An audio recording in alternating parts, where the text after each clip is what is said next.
Welcome to the Alcohol Addiction Podcast. I am your host, Lee Davey, and today I've got a special guest. It's DeAnna Jordan. How are you doing, DeAnna? I'm doing great. It's a great day to be in recovery. I have never heard that name before. DeAnna, spelled D-E-A-N-N-A. You learn something new every day. It's a funny spelling, isn't it? Do you pronounce it DeAnna? Is that right?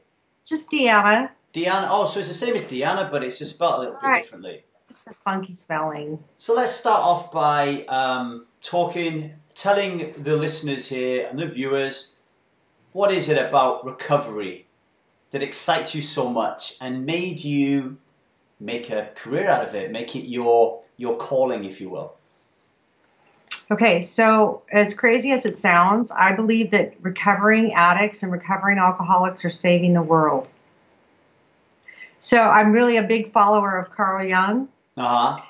And Carl Jung said that in order for our humanity to survive, that we had to do our inner work as humans. Mm-hmm. And as recovering alcoholics and recovering addicts, we're doing our inner work every day. We're constantly insightfully looking at what we need to do to get better.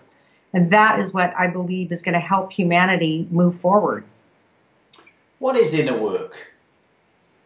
Inner work is, I think, the things that bind us, the things that we are prisoners of, like the shadows that we live in.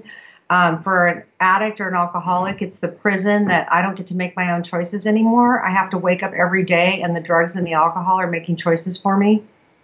Yeah, I wrote an article today, and I was writing about that gap between an external stimuli, so somebody upsetting me, for example, and then me reacting, which is usually in an angry, aggressive way. And that little gap in between, I have a choice about how I'm going to react, and how I do react defines who I am or the man that I'm going to be. And I realized in that moment that to become a different man, to make a different choice, I'm going to have to do a lot of inner work.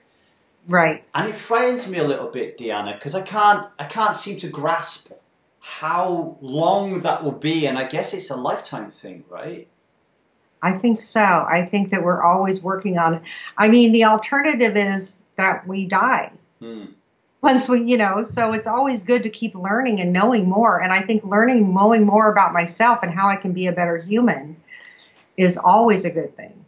How do you categorize being a better human? Because obviously it's going to be different for everyone, but I'm really interested in how you define being a better human. I think it's people who seek light. I think that, I'm not a religious person, but I'm a very spiritual person. And I believe that we're either reaching towards shadow or we're reaching towards light, which is another thing that Carl Jung talked about a lot. And I think anytime I'm reaching towards light, I'm becoming a better person. So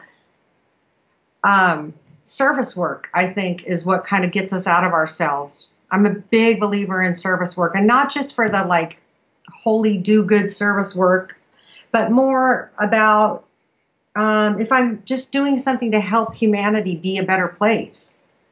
Helping anybody is going to make... Sometimes I feel guilty about service work because I feel like I get more out of it than I give. Right. And I guess for people listening to this, when you said about the holy do-good service work, I guess what you're saying there as well is you're intimating service work could be something as simple as ringing up your grandma and spending half hour on the phone to her because you're brightening her up her day, because otherwise she's not seeing anybody, right? Right. Like another example is for Thanksgiving this year. We have Thanksgiving in America, which is, I won't go into that. I have an American wife, DeAnna. What? I have an American wife, yeah. Don't worry, I know about Thanksgiving. The past 2 years we have, this year no, because we've got a 2-month-old baby, so the thought of getting the turkey and all the trimmings and inviting everyone around was just too much to bear. But normally we do, yeah. So I'm a person that feels some social anxiety having 23 people at my house. Right. And in order to combat that social anxiety, what I would do in the past, before I was in recovery and before I was doing inner work, was I would sort of lash out at people or be really anxious or be really stressed out or try and control everything. And now I do something just as simple as the dishes. Yeah. So if I'm just doing dishes, that's service work, but I'm getting more out of it than I'm putting into it because it's relieving my anxiety. And now I'm just washing the kitchen and doing some dishes, and everybody's like, oh my God, thank you so much. I'm like, really, it's not for you, it's for me. I'm just relieve that anxiety.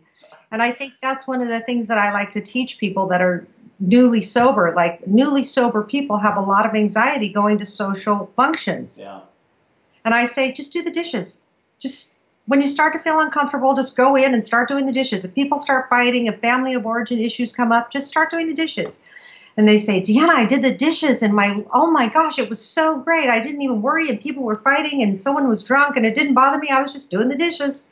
That kind of happened to me naturally without being taught it, because I kind of realized intuitively that I needed to be doing something to take my mind off the thinking that I needed to be drinking. So, you know, I would be, if I was in the pub, I would play pool. I would play darts. I would do anything that I could do to just keep doing stuff all the time. And yeah, in the house, clean up, do the dishes, you know, whatever. Even just wipe down the table. If you're at a pub, you know, and you wipe down the table and get somebody some chips or something, you're doing something for somebody else. And you're not thinking about your own addiction and your own disease. And talk a little bit about the New Method Wellness. Well, New Method Wellness, the thing that's new about it is that we really believe in treating mind, body, and spirit. So I believe that this disease of addiction is a mind, body, and spirit disease. It affects our minds, our bodies, and our spirits. So you can't go to treatment and only focus on your mind or only focus on your psychology. You have to go to treatment and focus on the body and spirit. You have to use evidence-based practice, psychology, yoga, acupuncture, relapse prevention, nutrition. You have to just sort of focus on everything that's bothering you. Because if you just fix one thing and then send somebody back out into the world, then all those other things could cause them to relapse. Okay, so what you're talking about there is some guy comes into your practice, goes into any practice. He's got a problem with alcohol, and they send him to detox, and he comes out of this detox center a couple of months later or whatever, and all he'd done is detoxing from alcohol, and then he goes back to his life, and it's the same old crappy life with the same old problems and the same old triggers, and nothing's changed. No one's taught him how to deal with any of those things. No one has said to him, "You're going to feel social anxiety." Okay. Do the dishes. So you're teaching people then to live. To live, to pursue activities that interest them, and to try and de-stress and relieve some of the ideas that were causing me to drink in the first place. What practices or tools or techniques do you use to help people get to the root cause of their triggers? Well, I'm definitely a believer in evidence-based psychology, like talk therapy. And at New Method Wellness, every client gets 2 therapists. They get a therapist and a case manager. So your case manager is like, are you working on your stuff? Are you getting support? Are you calling your job? Are you doing all these things? And then your therapist is working on the psychology of it. I'm a believer of psychology, traditional psychology and talk therapy. So you're kind of getting to the roots of family problems. We do a family group here that every 2 weeks we have a family group. So your whole family comes and gets educated on alcoholism. And they also do some process work where they talk about like what it's like for them, what it's like for the family when somebody's an alcoholic.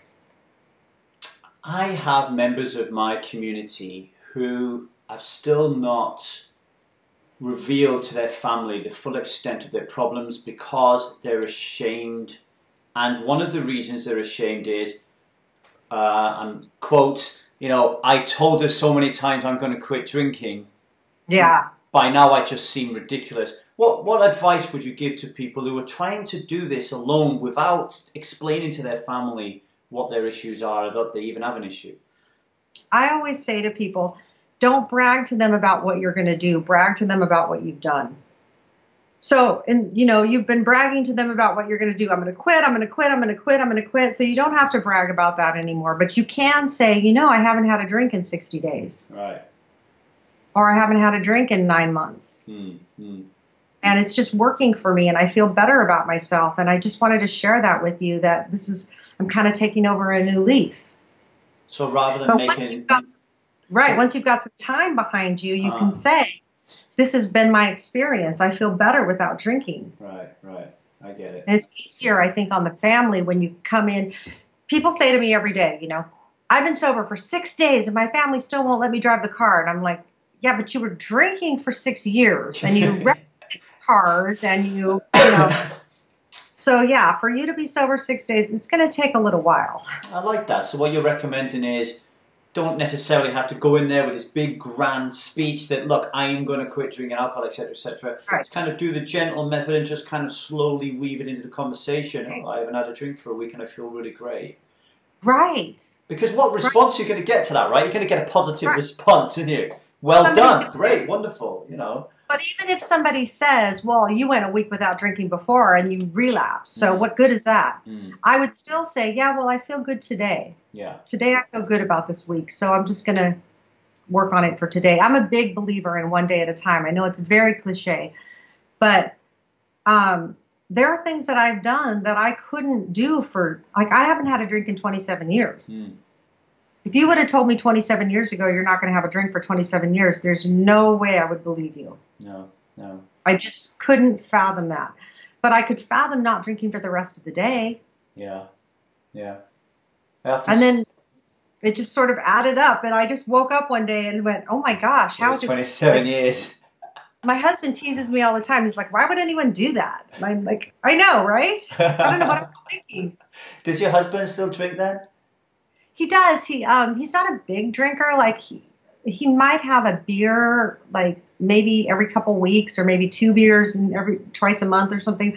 He's not a big drinker, but I just kind of got lucky that he's not really, you know, it doesn't bother me when he drinks. I kind of feel like if I come to your house and you're serving peach pie and I'm allergic to peaches, I'm not going to say nobody can have peach pie. I'm just going to say I'm allergic to peaches, so I'm just going to have some soda instead, or some ginger ale. Have you ever, I mean, you must have come across clients before, plenty of them, who are on this sober journey, they want to quit drinking alcohol, they're in the process of actually going through recovery, and their partner is not changed, doesn't understand it, continues to drink, and the person then who is going through recovery is just washed with different emotions and confusion. What type of, I know it's really difficult, DeAnna, because every individual case is different, very different, but what are some of the themes that you see arise in that situation, and how do you kind of help people? I always tell people you have to treat your recovery all on your own. Like even if you're with somebody and let's say I'm in recovery and my partner's not. Yeah. So I have to treat my recovery like that's got to be the most important thing in my life. And my partner has to do what they have to do. Now, it's either going to bring us together or farther apart, but I have to focus on my part of my recovery. I'm not saying it's easy. It's really hard. Yeah. It's really hard to be with somebody who's not supporting your recovery. But I don't think divorce is always the answer. I think people come around sometimes. Patient. Just be a bit patient.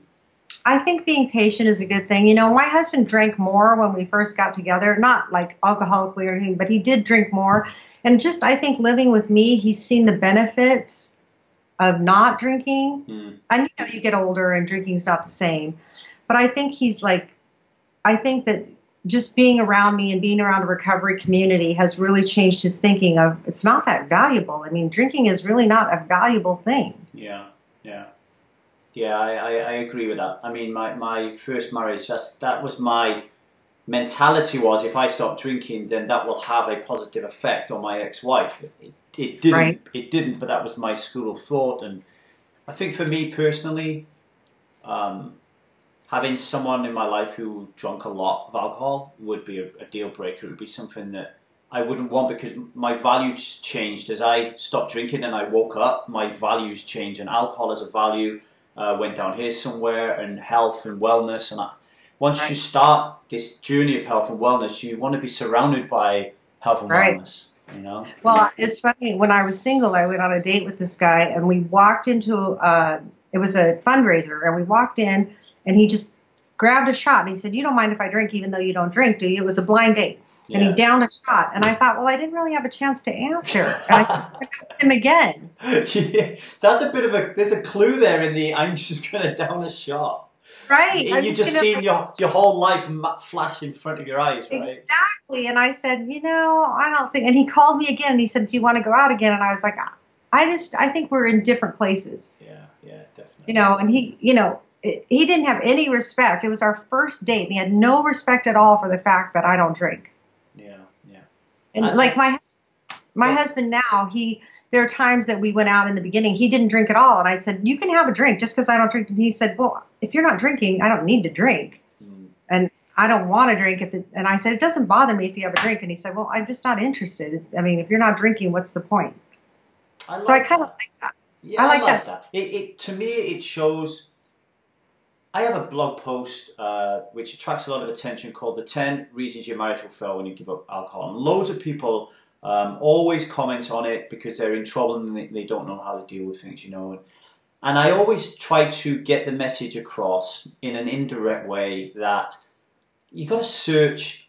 We all deserve respect, And right. I was watching this fantastic TV show this week called This Is Us, where one of the cast characters, she's trying to lose a load of weight, and she develops this relationship with someone she meets in her weight class. He's also a very big guy, and they fall in love, and they both lose weight together, and it's great.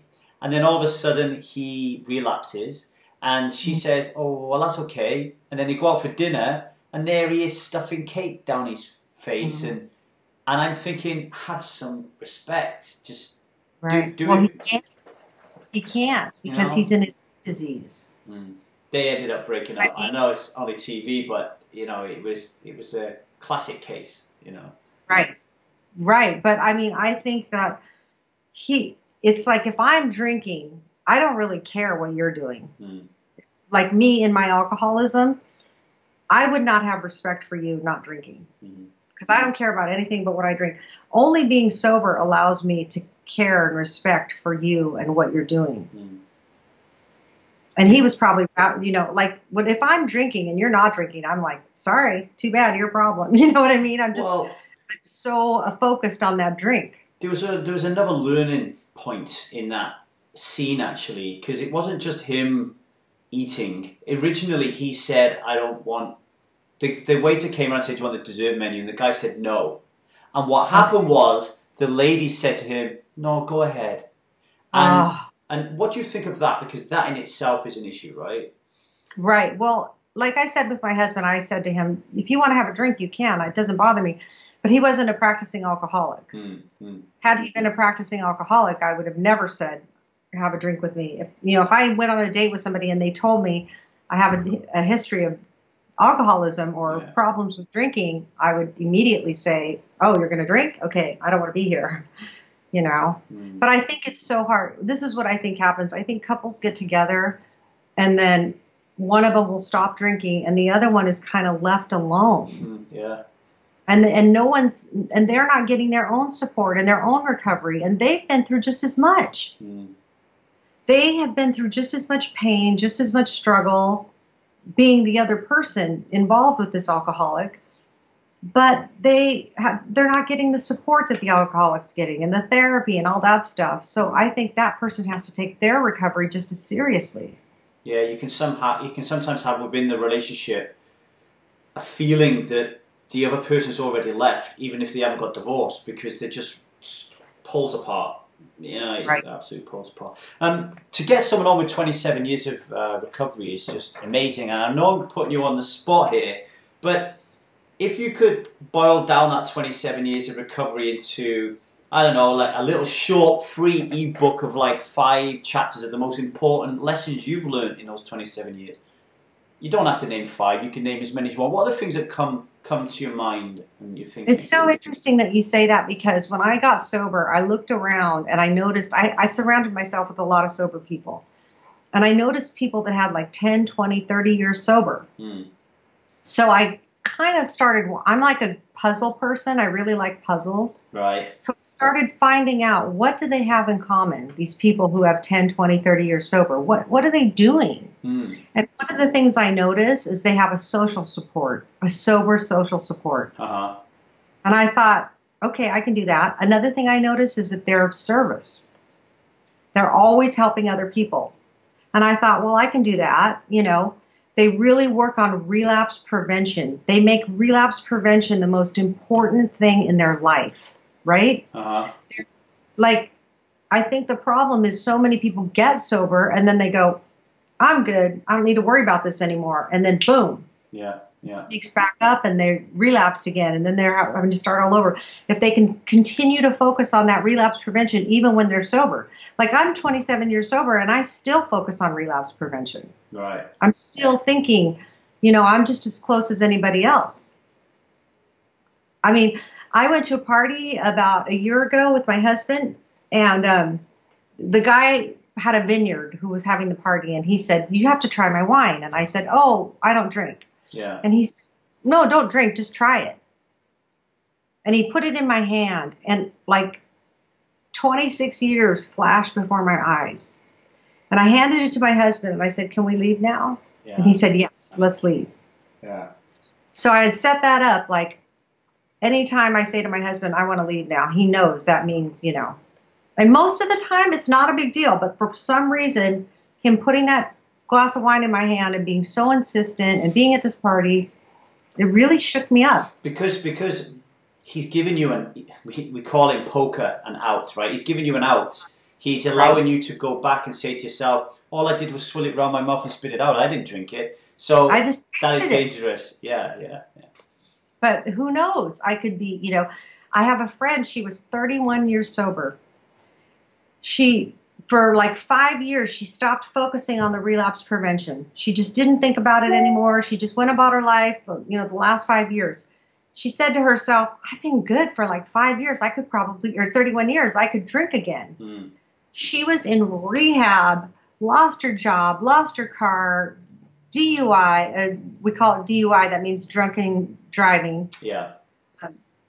In 30 days.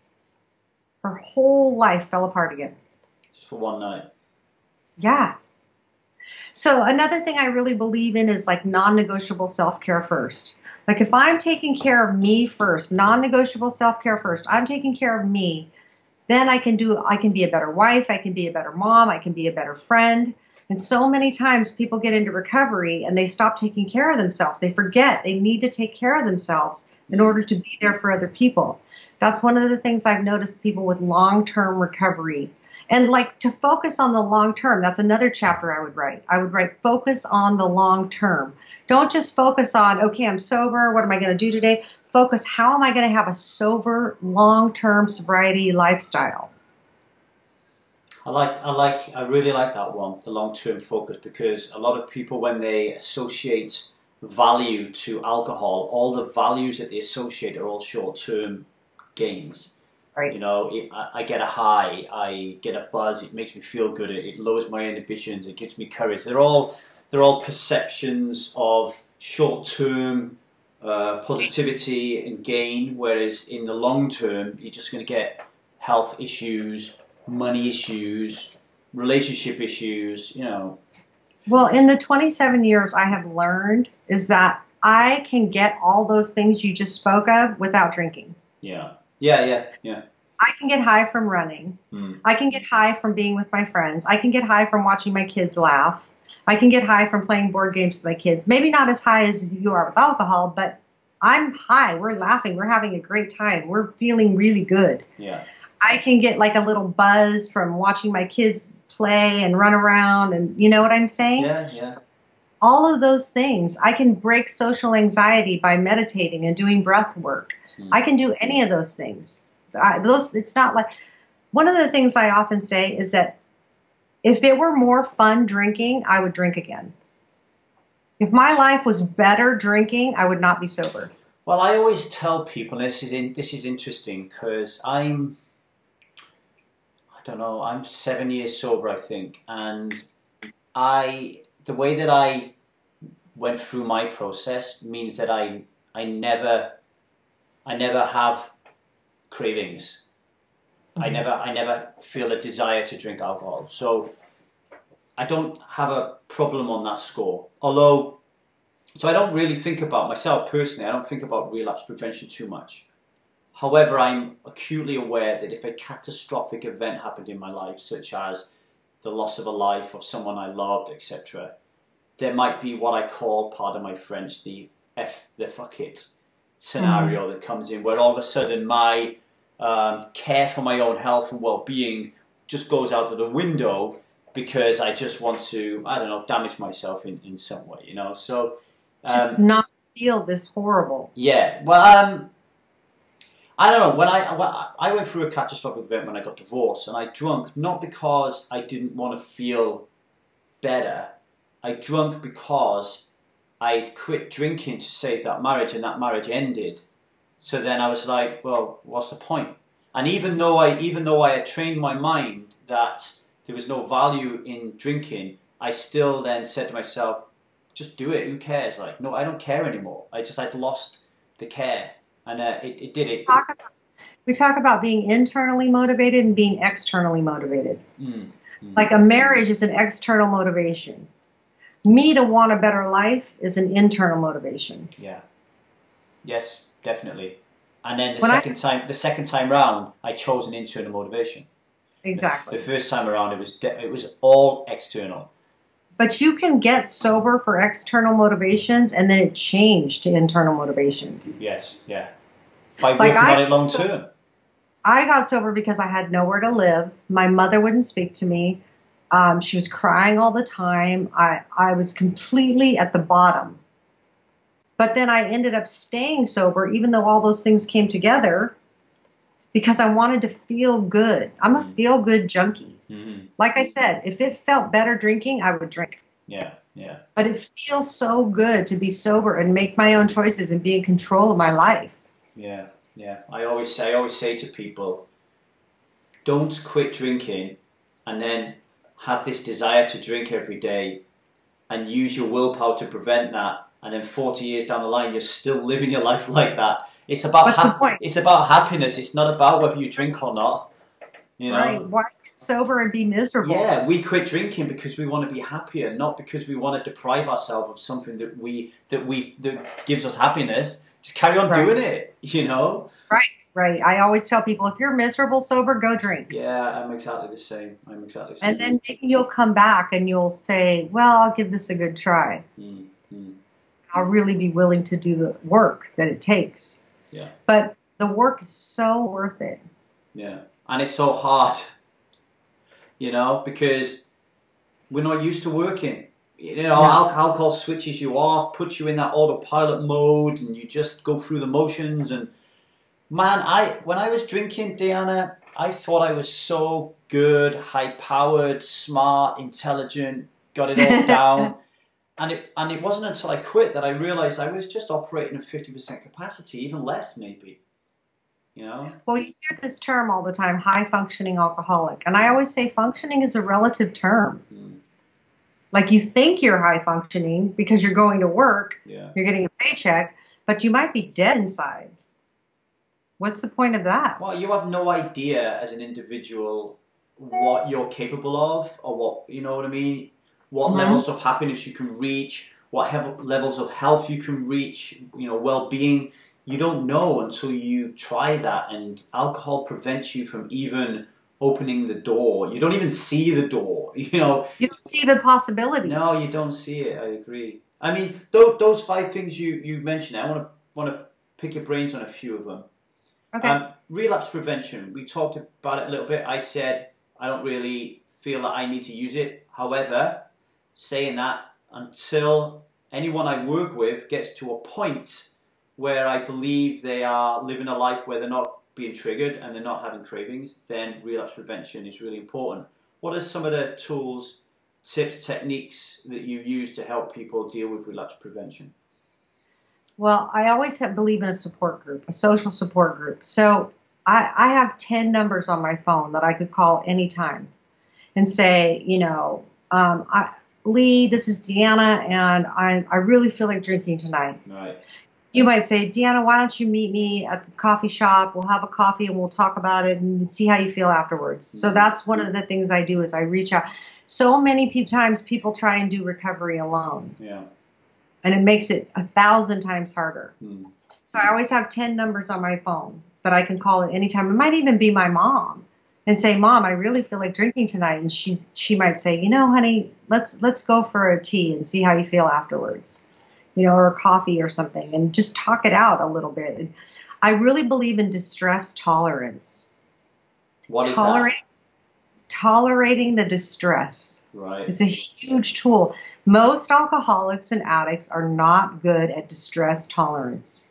So what you're saying is that I'm freaking out and I really need a drink, and you're saying to me, you can't hide from that, Lee. You can't pass that shit on to someone else. You've got to learn to tolerate it. Just sit there, and it feels like shit. You feel like shit. Sorry, you feel like shit. Everybody feels like shit sometimes. You're nobody special. Yeah. You know, and as alcoholics, we think, oh, I'm different. I don't want to tolerate this. I'm going to grab a drink. I'm going to grab this. I'm going to grab that. I'm going to fix. Instead of just sitting in it, feeling shitty for a little while, and then getting to the other side. Yeah. Distress tolerance is such a difficult thing for us to understand. But it's so valuable to us. It's like sometimes I teach in my classes, I'll say, just pinch yourself for a minute. Just pinch your hand for a minute. And they'll go, oh, that hurts. I go, but you made it through. Yeah. You didn't die. Yeah. Or like when I work with people that have eating problems, you know, I'll say to them, go from morning until night without eating. Don't eat anything from morning till night and see what happens. And they'll say, I can't. I'm going to get so hungry. And I say, you're not going to die. I want you to come to me next week and tell me what happened on your day that you didn't eat from morning till night. And they go, well, I got hungry and then it went away. And then I got hungry and then it went away. And I got hungry because they think I'm going to get hungry, die. Or I'm going to want that drink, die. And maybe go away a little bit, you know, and maybe you can tolerate the distress. I remember listening to the Dave Asprey podcast, and Dave Asprey used to say, whenever I give my children food and they don't eat it, I don't give them an alternative. They just go hungry for the day because I know when they will die, and it won't be at the end of that day, you know. Exactly. You're not going to die from not eating between breakfast and dinner. Nobody does. No. So my clients will come back to me and they'll say, DeAnna, I feel, you know, I made it through the day and I realized I can go. I don't have to stuff my face every time I feel anxious. And I'll go, oh, wow, what a concept. Definitely. And I'm always saying distract yourself. One of the things I'll do is if I feel really anxious, I used to always have a drink. Yeah. Starting to feel anxiety. I'm an anxious drinker. I start to feel some anxiety. I want a drink. I want to calm it down because alcohol is a depressant. So I have that drink and now I don't feel anxious anymore. And I go, do 10 jumping jacks. Do 5 push-ups and tell me how you feel after that. That's so funny. I just told my wife that I was getting all anxious because I couldn't find anything to write about today. And she said to me, just do 10 jumping jacks. Literally like 10 minutes ago. No way. Yeah. Just before we started this, she said do 10 jumping jacks. Yeah. That's so great. Well, I tell my clients that all the time. I say, go outside, go in the bathroom, just do 10 push-ups or 10 jumping jacks and see if it brings you, shifts your energy. You're breaking that cycle, aren't you? You're doing something different. You know, I joined a website the other day called Super Better. It's actually a book by Jay McGonigal who uses gamification techniques to help people get through tough periods of their life. And this website is a game in a sense. And when you're feeling low and down, you go there and it gives you a challenge. And it could be something as simple as singing a song or clapping your hands or giving someone a hug or counting to 10 backward, whatever. It's just to break that cycle and to get you thinking about something other than my addiction, my food addiction, my alcohol addiction, whatever. What's underneath that? Or what is underneath that? What's underneath your alcoholism? The anxiety. Yeah. I don't want to think about that anxiety, so I'm just going to drink or eat or do something, gamble or whatever. Right, so the anxiety just slowly, it's like, where's it gone? You know, right. You're not even thinking about it So you get rid of the anymore. anxiety and you're not even thinking about the drink anymore. Yeah. I want to go back to what we were talking about earlier on, the scenario where one part, you know, there's a wife and a husband, and let's just say for argument's sake, the wife has decided to go out drinking and the husband hasn't. One of the things you said when I asked for your 5 things you've learned, you know, through these 27 years, and I know there's a lot more than that. You talked about non-negotiable self-care. Right. And as a man, I can imagine that comes quite easy to a lot of men. Right. Not so easy to a woman. So you've got a woman in recovery who's trying to give up drinking. Her husband keeps drinking. And we're saying, look, you really need to take care of yourself. But in her DNA, she's programmed to just take care of everybody else but herself. What advice can we give to that woman in that relationship? You know what's really interestingly is when I hire somebody, the first question I ask them is, what do you do for self-care? All right. Because I work in an industry where the average lifespan of a career is 5 years. Mm. It's the number 2 burnout industry of all jobs. Number 1 is first responders, like, EMTs. And so the number 2 is drug and alcohol counselors. So I want to know, I don't want you to burn out if you come work here. Yeah. I want to know, what do you do for self-care? It's, of course, like you said, the guys always say, I surf every day. We're in Southern California. I play racquetball with my friends, or tennis, or da-da-da. And the women are like, I do the chores, and I do the laundry, and I'm like, that's not self-care. Yeah. So I think for women, you have to do opposite action. So your brain will say, do the laundry. Put the laundry aside for 5 minutes and listen to a guided meditation. Every single day, 5 days a week that I'm at work, I lock my door and I do a guided meditation. And I just listen to it and I just sit quietly. It's 5 minutes. It's actually online. It's called 5 Minutes Off. Right. And it's a 5-minute guided meditation. And I just listen to it for 5 minutes. I just sit quietly and listen to it. And my head's not going, oh, you have work to do, because I know it's only 5 minutes. And I come out of it and I feel like I had a nap and more rested and peaceful, or walk around the block. Like, force yourself. I'm going to walk around the block no matter what, one time today. Sometimes as well, I guess, that self-care is going to cause them to have some uncomfortable conversations with their partner, right? Exactly. Because it's at some point it's going to impinge on that other person. So let's say part of self-care could be you don't want alcohol in the house, or you don't want parties around the house. Watch the kids while I go exercise. Yeah, and you don't want him to be drunk while he's watching the kids while you go and exercise. How do you... I mean, I get these questions all the time, and they're really difficult. When people are reaching out really desperate and saying, I don't know what to do. And I in my mind, I'm just saying, you need to talk to this person. You need to sit down and talk to this person. And that's never going to work. If that worked, it would have worked a long time ago. It'd be too easy, yeah. You just have to do opposite action and take care of yourself first. Right. Just drinking water is self-care. Mm-hmm. Like, people say to me, I in my goals group, I always say, just do one thing you can do better this week. What can you do one thing better? I had a guy in my group. I have a food group, right, for food addiction. And this guy says to me, DeAnna, I drink 7 sodas a day. 7 sodas a day. And I said, okay. And he goes, I'm going to quit drinking soda. That's it. And I said, I feel like you're setting yourself up for failure. What if you drank 6 sodas a day for 1 week? Yeah. So he came back the next week and he said, I only drank 6 sodas a day. And I said, what if you drink 4 this week? Well, he eventually stopped drinking soda. Yeah, yeah. But we did it really slowly. Like, what if you just do one little thing to take care of yourself a little bit better? Mm-hmm. So when people come to me and say, I'm with this partner and the partner's drinking and everything, like, can you ask your mom to watch the kids while you exercise? Can you, just focus on what am I going to do to take care of myself? Now, the partner's going to be pissed off because I'm leaving and exercising and I'm taking the kids to my mom's. I'm going to tolerate the distress of him being pissed off. I'm going to go take care of myself and come back. Because it's anxiety provoking when someone's angry. Mm. So I'd just rather not do it. I don't want you to be angry. But if I just tolerate that distress, you're angry. Okay, you have a right to be angry. I'm taking the kids to my mom's and I'm going to walk in the park for half an hour. I'm going to feel so much better at the end of the day. Mm.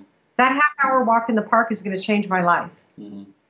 I'm sorry if it's, I had an old woman come into me. She was in her late 70s and she was so depressed and she was on so much medication. I wrote her a prescription to walk around the lake every day. She went off all of her medication. She lost weight. She stopped being depressed. All she did was walk around the lake where she lived.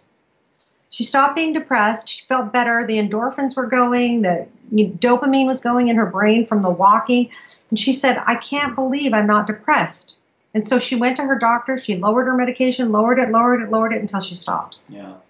And I guess this is important when you connect it to what you were saying earlier on, is about making sobriety a long-term focus. Because if it's a long-term focus, then you've got the bigger picture ahead of you. And that enables you to take this piece by piece. If you're thinking to yourself, right, I need to give up drinking this week. I'm going to quit I'm going to not drink any sodas. I'm going to go from 7 to 0 this week.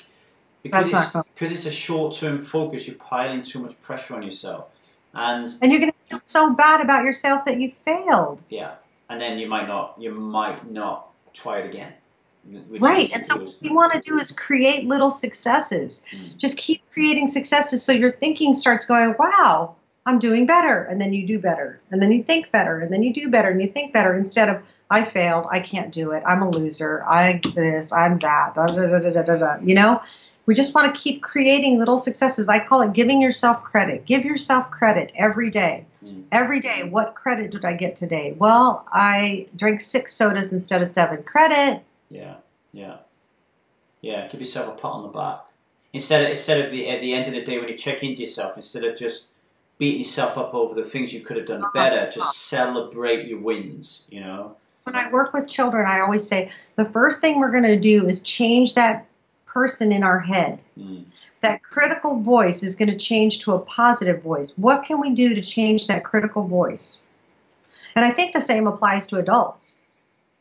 You know, I have that critical voice that says, you drank 6 sodas today. You're such a loser. Instead of, wow, you only drank 6 instead of 7. You're doing a great job. Maybe next week you'll be able to drink 5. So how do you work with people who come to you and their operating system is fundamentally very, very pessimistic, very negative? They don't mean to, they don't want to be, but that's where they go. Right. Well, I'm a big believer in CBT, which is cognitive behavioral therapy. And in cognitive, there's a really good book called Feeling Good. It's by David Burns. David Burns, yeah. And he talks about a lot, like 3-column work. Like he'll actually challenge you to take a piece of paper and write 3 columns. And the first column, it'll say, you're such a loser, like that automatic thought. What's that automatic thought? You blew it again. You're such a loser. I can't believe you tried to quit drinking for the 14th time. What a loser you are. So then the reality thought is something different. In the next column, it might be like, well, you're trying again. That's good. Trying is always good. And then that's a reality of it, right? So then in the next column, you can write, what's a positive thing I can say to myself? I'm so proud of you for trying again. Yeah. You're not a quitter. You're strong. You're trying. Keep trying. People say to me all the time, DeAnna, I've been in rehab 24 times. This isn't going to work for me. And I say, I don't believe that. I believe that it's my job to carry hope. If you don't believe in your own hope, believe in my hope. Believe that I believe you can do it. You must have so many people who don't have this long-term focus, who come into you, who hire you. You just start to get working with them. You haven't even turned the first page of your 27-year playbook, and they're gone. They're like, they've given up. They're like, this doesn't work. And you're like, we haven't even started. You know what I always say? I always say, the research says that it takes the average person 7 times through treatment to get sober. 7 times. So maybe this is their first time. Maybe I'm just saying something that's planting a seed. Maybe I'm saying like, get sober support. And then they hear that and then go back out and they drink. And then they wake up one day and they hear DeAnna say, get sober support. So they go, maybe I'll try a 12-step group. Maybe I'll try cognitive behavioral therapy. Maybe I'll try smart recovery. Maybe I'll get some sober support. And So it was valuable that they saw me because they remembered that a year later or 6 months later or whatever it was. Yeah, yeah, definitely. I want to return to that blog post I was telling you about, the 10 reasons your marriages will fall apart if you quit drinking. And there's some of the responses I pulled off the blog. I'm interested in your views on them. They're not questions, they're just comments, and I'm interested in what first sparks in your mind when I say it. The first one is, my husband drinks, but I can respectfully do my own thing in a different room, right? So it's basically a woman saying, look, I know he's drinking, and usually I drink with him, but I don't drink no more, and he wants me with him, but I want to do my own thing, but I feel selfish. What springs to mind for you there? Do you know who Carol Churchill is? She was a playwright in the 70s, and she said she wrote a play called Cloud Nine, and my favorite expression from that play is, what is it that mothers teach their sons that they forget to teach their daughters? If that situation was reversed, he would have no problem leaving. He would be like, bye, I'm out of here, you're going to drink, and he would just walk out and do his own thing and be happy-go-lucky. And she's feeling all guilty and selfish and shameful because she's doing that. I like that. She said that mothers teach their sons that they forget to teach their daughters. That's right back to our non-negotiable self-care in a way, is right. Being strong, having strong. I think the word boundaries is a good one to use right now, right? Yes. Like I love that she's saying, I love that your reader is saying, I'm going to go in the other room and do my own thing. If you want to join me, this is where I am. But I'm not going to sit there and watch you drink. Well, it was interesting, DeAnna, because she wasn't telling me what she was doing. She was actually, it was a question mark on the end of it. So it was almost like she was seeking permission, right, to be able to do it, which, again, I looked at it and I really did. I thought about this stereotypical gender, male, female roles in the household where, and I'm just thinking of my own experience with my parents, etc., where the woman feels like she has to ask the man for permission to do something. And funny enough, I'm the guy who always asks my wife for permission to do stuff. She said to me yesterday, Lee, stop asking me for permission to do things. Do what you want to do. Right, and I think it comes from my mother.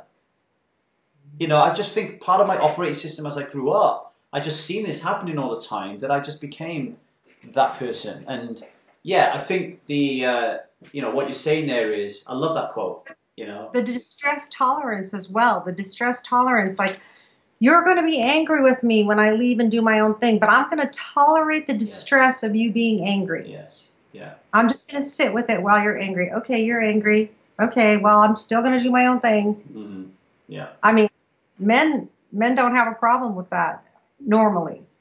No, no. And if we're talking about someone who's physically violent, and the whole question of the relationship it is a completely different ballgame. We're not talking about that. We're talking about just that mindset. Yes, I did. Do you know what? I didn't even know what boundaries were or what the concept was until I got married for the second time, and my wife said to me, "Whoa, you have no idea what boundaries are. Let me teach you what boundaries are." And I'm like, okay. You know, and it was such a massive concept to be missing from my life, and I imagine from a lot of men's lives, you know. And women's, yeah. I think a lot of people don't understand. When I was a kid, the boundaries around food were like anybody could eat off my plate. Right. I didn't know that you could grow up and say, this is my plate and my food and I'm going to eat it. Well, that's selfish. If they want to just nibble off your plate, they can just eat whatever they want. No boundaries at all. Yeah. Another thing that I talk about boundaries with children is I believe kisses are choices. Right. So when I was a kid, it was like, go kiss your scary aunt. With right? With a mustache like mine. Right? Go and kiss her and give her a big hug, and she's your aunt, and be respectful and give her a big kiss. And I'd be like, ugh. But I would do it because I had no boundaries. And my kids, I tell them all the time, can I have a kiss? And they go, kisses are choices. And I'm like, okay. I like that because as you're saying, as you're talking about kissing is choice and you're giving the example of the scary aunt, I'm feeling awkward inside. Because I'm thinking to myself, I'm the guy who probably tells my kids to go and kiss their relatives because of my programming and and I guess learning from what you've been saying during this podcast is I'm not confronting the tolerance issue. I'm not prepared to tolerate my own uncomfortableness. A weird look. I think it's internal. I think it's my own uncomfortableness. It's my operating system. My operating system says, tell your kids to kiss your relatives and be very open and affectionate. I believe, listening to you, that what you're saying is absolutely correct. I spoke about this with my wife about it, but it doesn't come natural to me. But I've got to learn to tolerate my own indifference and my own uncomfortableness inside here, I guess. Yeah. Well, my kids are so boundaries. It's ridiculous now. You know, they've grown up with a mother who's a therapist. And my son, when he was 6 years old, he said, say more about that, Mom. And I go, what did you say? And he goes, I said, say more about that. And I go, why did you say that? He goes, Mommy, that's what you always say. And I was like, my God. Either way. But my kids are very strong boundaries. They won't hug anybody they don't want to hug. They don't kiss anybody they don't want to kiss. It's their body, and, you know, they're allowed to choose who they want to hug and kiss. I like that. I like that. Okay, I'm going to fire another one at you. My partner says I'm no fun anymore. That's a really hard one. Because people say to me all the time, I don't want to get sober because I won't have any fun. And I say, was it fun waking up in your vomit? Not really. It wasn't really fun anymore in the end. So what I think the partner is saying is, you're not drinking like me, and I feel uncomfortable. Because really the end isn't that much fun. Did you have fun at the end? I believe that the addiction itself creates the perception that you have fun. And when you peel back that perception, the fun that you had was not alcohol induced. So, for example, if me and you went out for a night out and me and you both drank, I believe the fun, the value from that night comes from our communication. The alcohol is a red herring. And people don't want to admit that because it means stopping drinking. So they actually really make the perception a belief that it doesn't really exist. That's what I believe. And also I think that what your reader is talking about is very temporary. Like the awkwardness you feel when you first get sober goes away. So if your reader has stopped drinking, they're eventually going to be more fun. They're eventually going to say, look, I can go out with you guys and dance. I mean, I got sober really young, so I had to go out dancing in clubs. I had to go and do fun stuff, or I wasn't going to stay. So I would go out with my friends, and we'd all stay dancing till 2 in the morning, and I wasn't drinking. But I had a great time. I danced all night. I had a friend, she didn't even know that I didn't drink for 7 years. Do you know, there's a funny story.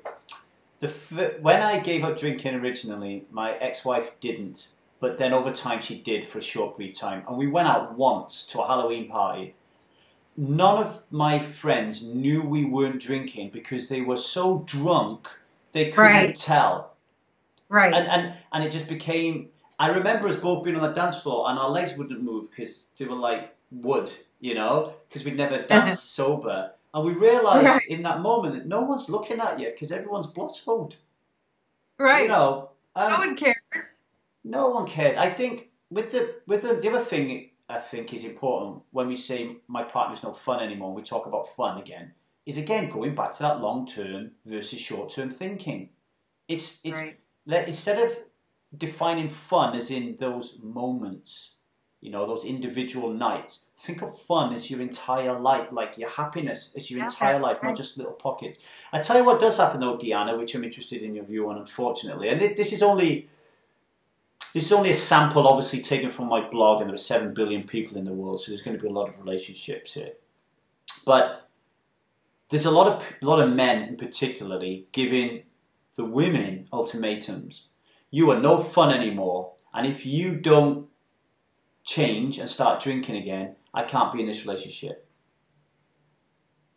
Now, I've heard my dad say things like that to my mum before when she's threatened to leave him, for example, or something.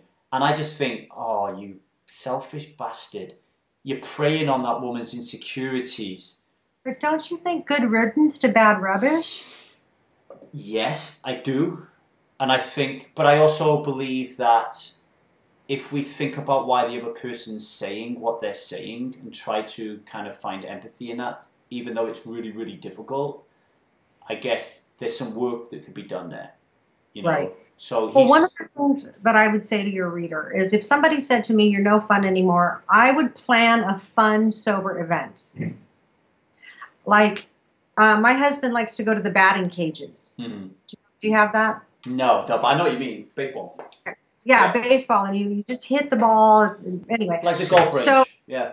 Or the golf range, right. I would just plan a day to do a sober event with them, go to the golf range, hit balls all day, and just see what happens. And that's really important, though, DeAnna, right? Because if you just, I tell you what I did in my first marriage. I just said, I am not going out with you. I am not going out with people who are drinking because it doesn't. I don't get any joy out of that, so I'm not doing it. Right? What I didn't do is say, but I will do this. Yeah, right. There you go. No. But I'd like to do A, B, and C. I'd like to go to cinema. I'd like to go out for a meal, and I would prefer if you didn't drink. That type of stuff. Right. Especially, I mean, one of the biggest things I say to people all the time is pursue activities that interest you. You've been drinking for your activities. So what are the things that you like to do before you started drinking heavily? Well, I like to bowl. So go bowling. It sounds silly or whatever, but try it. Play tennis. Anything go for a hike. Pursue activities that interest you and force yourself to get up and do them. And then they'll become a habit. And then you'll start, I believe in commitments too, like become the leader of your hiking group. There are a lot of people that go out and do fun stuff, and it sounds kind of corny, but you'll find yourself enjoying your life so much more. I like the fact you said leader, because you've got responsibility, which you have to show up every week because you're accountable. I mean, why did I create the Needy Helper? One of the reasons I created the Needy Helper was to help people, but by helping people, I'm helping myself. Going back to service, Service, Not non-holier than thou do-goody service. This is just this is just you're probably getting more out of it than you're giving. Unbelievably so. I mean, this is not how I pay my bills. Like I have to do when me and you finish, I have to find something to write about, and that's how I pay my bills. And I'm not deriving a lot of joy out of that. This I get joy out of. Right. Another question. And you might help one person. Say it again. And you might help one person today. One person might change their life, and that made it all worth it. Yeah, I did go through a period of time where I would beat myself up if somebody didn't quit drinking when they were working with me, and then I was like, hang on a minute, that person just came into your life here, they left here. And you don't know that they didn't quit 3 years later. No, exactly. From something you said. Yeah, you just got to be.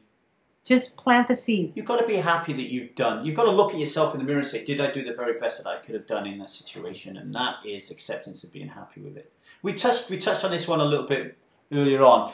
I can't deal with the drunken behavior and threaten to leave. Should I make such threats to someone I love?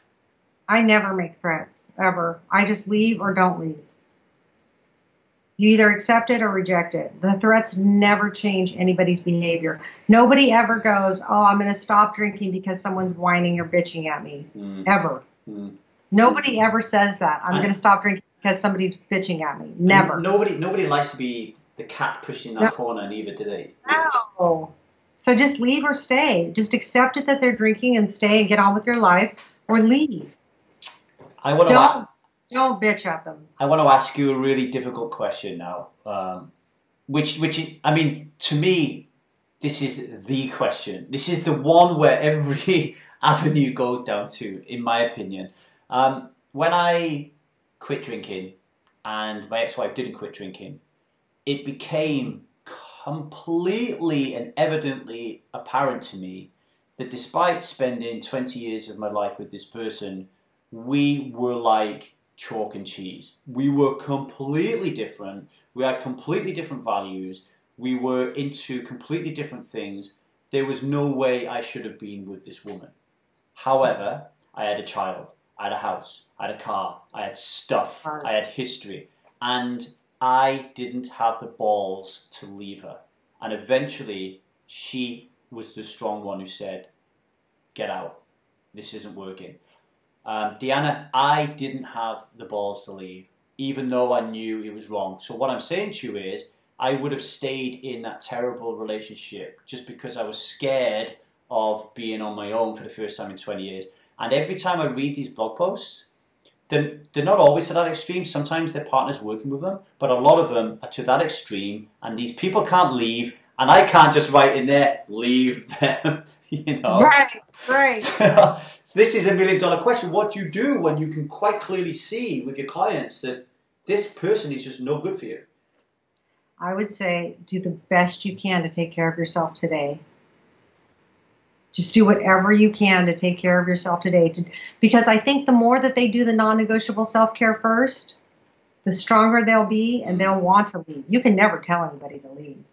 You just become the bad guy. If I tell you to leave, then I'm the bad guy, right? Yeah. Then I'm the person that wrecked your marriage. But if I tell you to take care of yourself, you might actually do something better, feel good about yourself, start getting better and better, and eventually gain the self-esteem to say, I don't want to be in this relationship. I deserve more. Which is no different to what you said with the guy who came to you who was drinking 7 sodas a day. Exactly. Just a little bit. Just give you a little bit of self-esteem. If I can just help you with a little bit of self-esteem, you know, it can't be so black and white. It can't be, you know, like people come to me and they've been trying to quit drinking for years, or they come to me 50 times. And they say, forget it. I don't want anything you have to, DeAnna. I'm going to go out and drink. I'm happy this way. And I go, okay, awesome. And then 2 weeks later, they come in, their tails between their legs. And they say, I think I want to quit drinking. And I go, that's great. What are we going to do today? I just let them back in. I'm not, you know, like I told you. I just say, well, let's see. What can we do today to make your life a little bit better? DeAnna, it's been wonderful talking to you. Picked up a lot of useful information for myself. I would love to talk to you. I just fixed my entire life in an hour. Oh my God. You know what I say to my clients at the end of my session? What? Okay, you're cured. I feel cured. Where can I'm going to put all this in the show notes anyway, but people listening to this, are they able to work with you online? Sure. Yeah. I don't do a ton of online stuff because I'm pretty busy and I do a lot of stuff, but I do meet with people online and I do a lot of referrals. Because you're in Orange County, right? I am in Orange County, California. And we'll have a lot of people on here listening from all over the place. I know we have a lot of people in Australia, we have a lot of people in the UK as well as America. So, you know. Well, tell them to write to me. Yeah, I think I might write to you as well, actually. Write to me anytime or call me anytime. I would love to talk to you again. Anytime you want a guest on your show, call me. Fine. I will do that, DeAnna. DeAnna Jordan, thank you for joining us. And I just want to very quickly say thank you for deciding to quit drinking 27 years ago and turning that around and creating New Method Wellness and deciding to help other people try to do the same thing. I think that is beautiful. You could have easily have just been selfish and just decided to just go along it on your own, but you didn't. You turned your non-negotiable self-care into care for others after you put yourself right, and I thank you for that. Thank you so much for having me. No worries, anytime. One day at a time.